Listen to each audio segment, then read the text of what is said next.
तो अस्सलाम वालेकुम गाइस, कैसे हैं आप लोग। उम्मीद करता हूँ ठीक होंगे, खुशबाश होंगे। अच्छा, आज हम बात करने जा रहे हैं क्लेफ्ट लिप सेट के बारे में। क्लेफ्ट लिप सेट में क्या क्या होता है। सबसे पहले हम आ जाते हैं, ये होता है कैलिपर। इसका नाम है कैलिपर। इसकी मेजरमेंट मार्किंग के लिए ज़्यादातर यूज़ किया जाता है। उसके बाद आ जाता है पीपी हैंडल। इससे क्या होता है जी, इसमें हम सर्जिकल ब्लेड लगाते हैं। सर्जिकल ब्लेड लगाने के बाद इंसिजन वगैरह देने के लिए ये चीज़ें यूज़ की जाती हैं। उसके बाद आ जाता है ये एलिवेटर। ठीक है जी। इससे उसके बाद आ जाता है ये टॉवल क्लिप। टॉवल क्लिप के बारे में तो आप सबको पता होगा।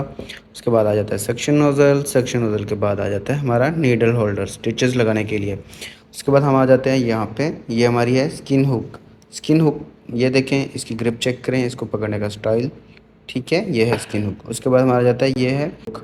ये नाक के अंदर ऐसे हुक को, नेज़ल को, नाक को ऐसे कर लेती है। ठीक है। उसके बाद ये आ जाता है आर्टरी फॉरसेप्स। हमारे पास क्या है, आर्टरी फॉरसेप्स।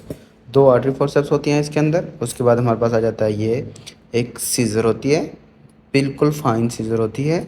इसको डाइसेक्टिंग सीज़र भी कहा जाता है।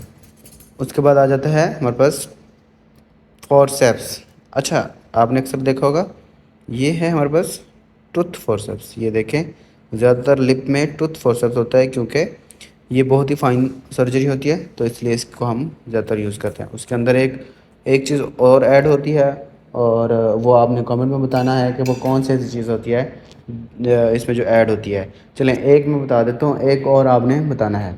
ये हमारे पास होता है एक सक्शन पैप, जो इसके अंदर होता है। ठीक है, सक्शन पाइप, ये इस सेट के अंदर होता है। ये हमारा था क्लेफ्ट लिप सेट, प्रॉपर एक जो हमारा एक सेट होता है।